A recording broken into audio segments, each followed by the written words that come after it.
Olá pessoal, bom dia, sejam todos bem-vindos à nossa live semanal de segunda-feira, onde nós tratamos sobre o que nós chamamos de doses de psicologia infantil. Hoje, deixa eu colocar aqui logo o tema da nossa live de hoje. Deixa eu me ver aqui.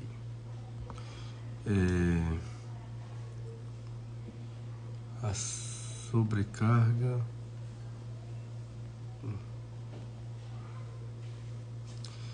e exigências desnecessárias às crianças. Pronto.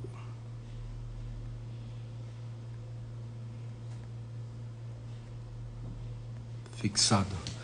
Gente, já vi que tem algumas pessoas conosco já. Seja bem-vinda, Karina, bem-vindo, Vinícius, bem-vinda à Casa de Santa Edelgarda, bom dia para você também.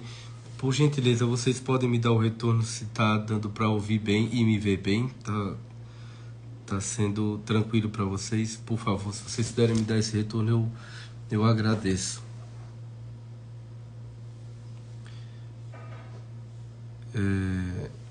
Porque às vezes acontece eu começar aqui uma... ótimo, obrigado, valeu mesmo. Porque, ótimo, muito bom. Porque às vezes acontece de eu estar iniciando a live e estar falando e não pegar bem o som e ficar um ruído, enfim. Então, que bom que vocês estão aqui. Hoje nós vamos dar continuidade aos nossos encontros semanais, né? Vamos falar sobre que nós entendemos como doses de psicologia infantil. E claro, dentro daquela sequência, né, de que, pelo menos nos últimos encontros, a gente tratou sobre as questões relacionadas à negligência e ao abuso, inclusive como forma de violência, de experiência de violência junto ao universo infantil. Nós vamos falar sobre a sobrecarga e as exigências desnecessárias às crianças, que fazem parte daquele conjunto de práticas, vamos dizer assim, abusivas, né? A gente entende como sendo condutas abusivas a questão da sobrecarga e de exigências necessárias. Como o nosso encontro é um encontro relativamente rápido, né? Só são 30 minutos, só para a gente poder conversar um pouco sobre um tema sugerido, eu dividi esse momento nosso em 3 tópicos, basicamente, né? O problema da centralidade da escola, que eu acho que isso é um problema, colocar a escola como sendo algo central na vida da criança. Daqui a pouco eu vou dizer o porquê.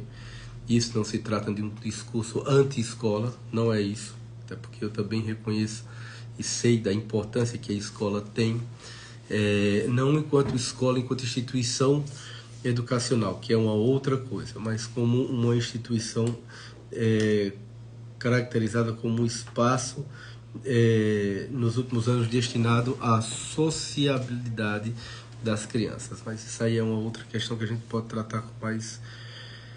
Posso até ser tema de uma próxima dose dessas aí, né?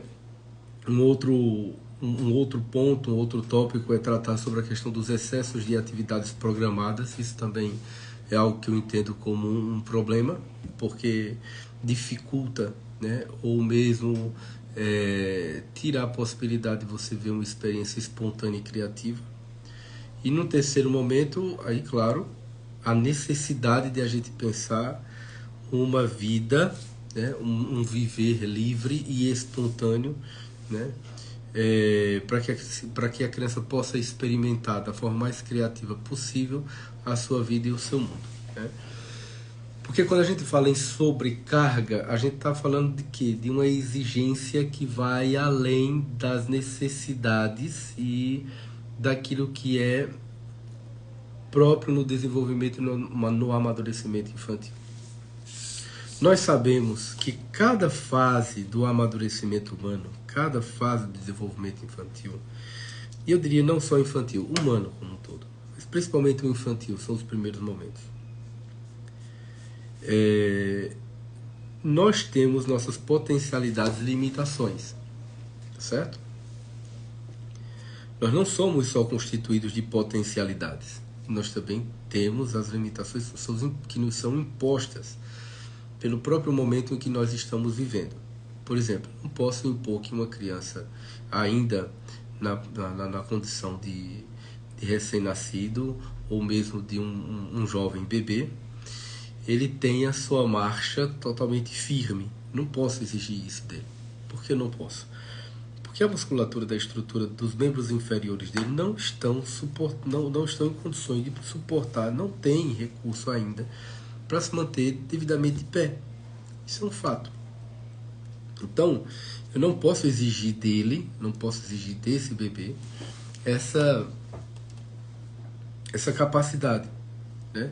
Mas eu posso esperar, sim, e é necessário que se espere, sim, que esse bebê tenha condições de responder a alguns estímulos visuais, tácteis, auditivos, suficientes para que ele possa interagir com a sua experiência externa, né? Ou seja, com o mundo. Isso aí eu posso esperar, eu posso solicitar, posso estar ali com a criança nessa relação direta. Então, há atividades que eu posso desenvolver com ela e há atividades que eu não posso exigir que ela vá além disso. Nos primeiros momentos de vida de um ser humano, a gente pode muito bem, né, investir e esperar que ele responda a esses investimentos de forma muito espontânea e criativa a sua comunicação, e aí comunicação e não necessariamente linguagem, a sua comunicação básica, a princípio com sua mãe, e depois estendendo-se com a sua família como um todo. O que fundamentalmente as crianças fazem? Elas estão o tempo todo interagindo e brincando. Brinca com a mãe e brinca com todos e tudo que está ao seu redor. Então, majoritariamente o centro da sua existência é na experiência criativa. O tempo todo a criança está demandando criar, brincar, fazer, realizar o tempo inteiro. De modo que esse brincar, esse realizar, é sinônimo de viver a vida. A vida de quem? Desse bebê, dessa criança. A vida dele são as disposições que ele tem de realização da sua existência. Um primeiro tópico que eu coloquei, né, o problema de colocar a escola como centralização, como central, aliás, como centralizadora, como central na vida da criança. E agora não é só mais a escola, né? Você tem outras etapas anteriores, como por exemplo a creche, e tem também o berçário, né, que é uma realidade. Colocar esses lugares como centrais na vida da criança. Por que eu estou colocando isso? Porque infelizmente existem situações em que desde muito cedo, desde muito novo, a criança é colocada nesses espaços, pasmem, infelizmente, em contextos integrais. Eles passam o dia inteiro com outras pessoas que não seus pais, em especial sua mãe. Por diversas razões. Nós não vamos entrar agora no mérito da razão pela qual a criança é colocada nesse espaço. Aí é uma outra coisa. Só constatar esse fato. O fato dessas crianças estarem excessivamente nesses ambientes fazem com que esses lugares acabem sendo o principal lugar na vida dessa criança. Acaba sendo o centro da vida delas, tanto fisicamente, como principalmente do ponto de vista psíquico. Quando isso acontece, eu tenho uma saída da função e do lugar da família no desenvolvimento dessa criança. Isso é uma infeliz constatação. Então a gente percebe, inclusive, que isso vem, né, vamos dizer assim, é uma experiência cada vez mais precoce na vida da criança. Essa coisa de ele ficar muito tempo nesses ambientes, nesses lugares, tornando-se um lugar central. Tudo gira em torno da escola, tudo gira em torno do berçário, tudo gira em torno da creche. Então, isso traz uma sobrecarga à criança. Mas uma sobrecarga por quê? Porque esses lugares, eles, primeiro, são instituições, e essas instituições, elas exigem muito, elas solicitam muito da criança, por incrível que pareça. Porque elas são eivadas de regras, cheias de regras, que são as regras da escola, do berçário, da creche, e não as regras da sua família, dos seus pais, dos vínculos primários. Então há uma institucionalização não familiar em curso na vida dessa criança. Tá certo? Então a escola passa a ser, a creche, o berçário passa a ser central na vida delas e, portanto, uma sobrecarga. Uma sobrecarga por quê? Porque elas estão tendo que lidar com um conjunto de regras que não necessariamente perpassa pelo âmbito do afeto e do afeto primário. Então fica mais difícil de ela suportar esse conjunto de regras impostas a ele ainda muito novo, sem que isso perpasse pela experiência afetiva, certo? Sem contar com as inúmeras outras questões de ordem valorativa que a gente não está colocando aqui, porque isso pertence à particularidade e à especificidade de cada família. E eu estou colocando esses exemplos relacionados à creche, à berçário e às escolas cada vez mais, né, assim, precoce, porque veja que isso se estende na vida de uma criança. As crianças colocam a escola e os pais colocam para as crianças que a escola é o centro da vida delas, tirando-as do centro da própria vida, anulando-as em relação à própria escola. Então, é mais importante a escola do que, por exemplo, a capacidade dela realizar a vida dela, realizar as disposições da vida dela. Bem, acontece que, na maioria das vezes, e isso é cada vez mais comum, as crianças hoje não têm mais só a escola. Os pais acham, inclusive, e entendem que elas precisam mais. E elas acabam procurando cada vez mais atividades, né? Muitas vezes até de modo explícito, dizendo que essas atividades é para preencher o tempo delas, não é nem para o desenvolvimento de uma habilidade específica. Isso aí seria a posteriori, seria como se fosse uma espécie de consequência, mas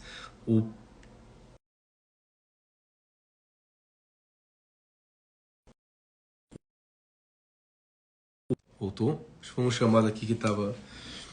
Mas voltando. O objetivo principal é ocupar o tempo dos filhos, né? Como se fosse uma espécie de passatempo, um mata-tempo. Só que não é só uma atividade, são várias.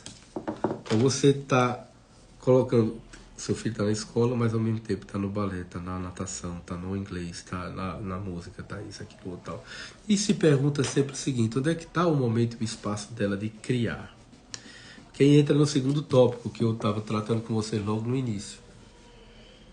O excesso de atividades programadas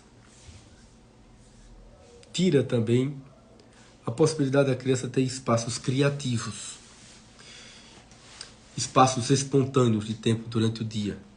O que é que nós vamos fazer? Vamos fazer o quê? Vamos brincar de quê? Vamos fazer o quê? E aí abrir esse espaço, né, para que a criança possa dizer: ah, eu quero fazer isso, eu quero fazer aquilo, eu quero brincar disso, eu quero brincar daquilo. É claro que você ter atividades programadas para fins de desenvolvimento de determinadas habilidades é muito importante. É importante, claro, não estou falando que essas atividades não sejam necessárias. Por exemplo, é interessante que uma criança desenvolva habilidades de aprender a nadar, até para se proteger em situações relacionadas a possíveis contatos com a piscina, ou com um rio, um açude, etc. É importante que ela desenvolva habilidades intelectuais, ela tenha o desenvolvimento do conhecimento do idioma, inclusive o seu próprio idioma com mais profundidade. Que ela desenvolva uma atividade esportiva na qual ela possa se desenvolver a sua psicomotricidade. Tudo isso é importante. Só que isso deve ser colocado como um ganho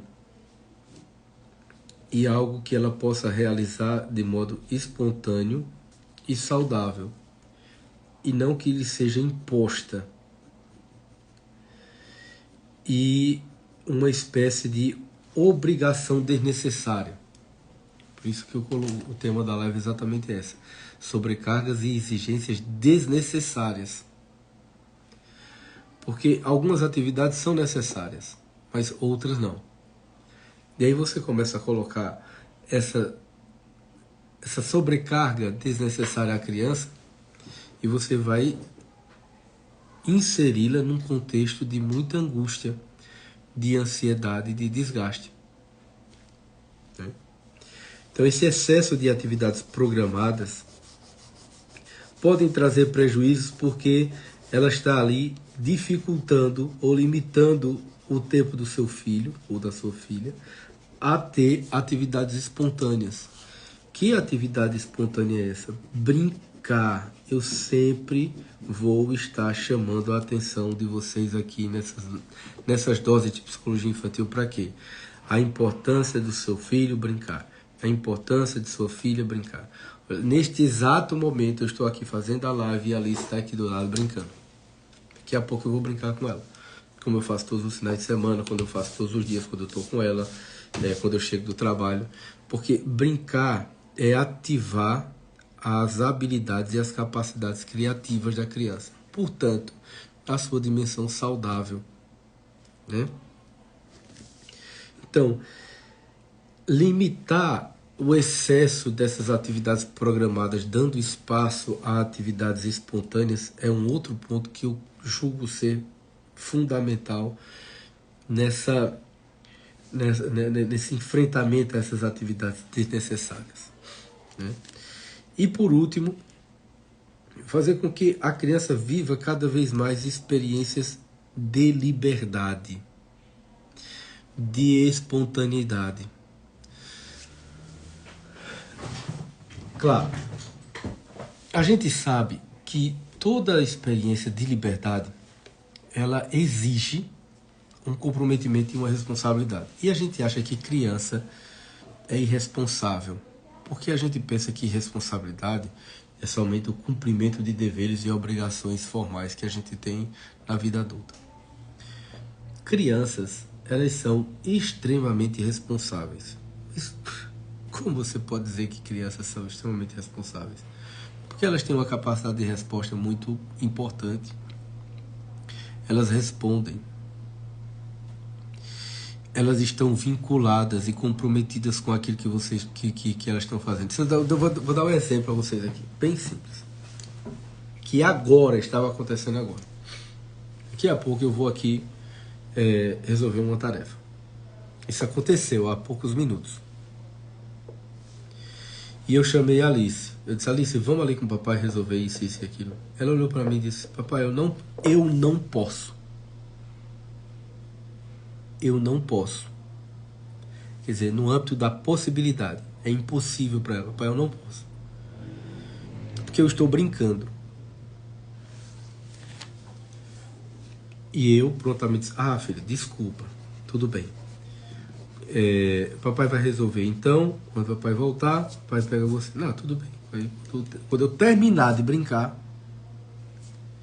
aí a gente vai. Tudo bem. O Winnicott fala exatamente isso. O quanto a criança leva a sério o brincar. O brincar é coisa muito séria. Quando uma criança está brincando, ela está extremamente envolvida naquilo ali. Então, ela tem uma profunda responsabilidade.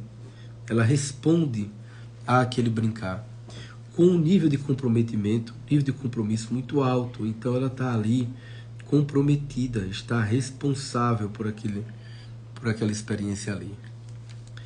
E essa responsabilidade dá a ela a experiência de liberdade. Naquele lugar, ela é livre para fazer o que ela quiser. Não o que ela quiser no sentido da onipotência, embora exista o conceito de onipotência infantil, mas isso é uma outra questão. Mas ela pode realizar em muito aquilo que ela cria, porque ela está o tempo todo criando e realizando aquilo ali. Então, no momento em que ela está brincando, ela está vivendo uma experiência de liberdade, mas com um compromisso, ou seja, uma responsabilidade profunda do que ela está fazendo ali. Quando uma criança brinca, ela está tendo a oportunidade de experimentar esse paradoxo de liberdade e de responsabilidade, de implicação naquilo que ela está fazendo e o prazer em fazer aquilo que ela se dispõe a fazer. Então, quanto mais nós proporcionarmos às crianças um fazer livre e criativo, mais nós estamos disponibilizando a ela um momento no qual ela vai estar mais livre de sobrecargas e exigências desnecessárias. Ela vai sim realizar aquilo que é necessário para que ela possa viver aquela experiência do brincar, que nada mais é do que a própria vida que ela está realizando ali. Mas quem vai dar o ritmo e quem vai direcionar que necessidade é essa é a criança. Então, procurem observar na rotina do sítio de vocês o que é que existe de excesso, o que é que existe de desnecessário, o que é que existe de atividades que estão muito mais atendendo a expectativas, a desejos, a pensamentos, a vontade de vocês, dos adultos, do que necessariamente da criança. Se for para que de fato e de verdade possa contribuir para o desenvolvimento e o amadurecimento dela, joinha, beleza, é isso. Então já não é mais desnecessário, é necessário. A gente tem que ter só a atenção para saber se isso está sendo uma sobrecarga ou não. Mas, caso você identifique, olha, isso aqui não é tão necessário para ela, isso aqui não é tão necessário para o desenvolvimento e o amadurecimento do meu filho, da minha filha. Isso está atendendo muito mais uma necessidade minha do que necessariamente dela. Então, procure refletir como é que você pode atenuar essa sobrecarga de atividades. Pense um pouco, veja como é que essas atividades podem estar sendo substituídas. E substituídas por quê? Por atividades livres, por atividades espontâneas. Quais são essas atividades? Brincar, passear, sair com a criança e experimentar a vida com ela no cotidiano. Isso é muito importante. para que ela possa ir se apropriando da vida e do mundo, dando a ela essa experiência, a oportunidade dessa experiência criativa. Tudo bem? Pessoal, nós estamos nos aproximando então do final da nossa live diária de hoje, dessa semana. Diária não, semanal, né? Essa live semanal. Qualquer dúvida que vocês tiverem ou curiosidade que vocês tiverem para compartilhar sobre esse assunto, o façam através do direct, ou também quando abrir as caixinhas de perguntas. Eu vou ter o maior prazer, uma satisfação em estar com vocês, dialogando e respondendo as questões que vocês colocarem para mim. Tudo bem? Gente, boa semana para vocês, fiquem com Deus. Esse foi um recado, esse momento, essa dose desse ponto da psicologia infantil que eu quis dividir com vocês, e na próxima semana, se Deus quiser, nos encontraremos. Forte abraço, fiquem com Deus e boa semana para vocês. Tchau, tchau.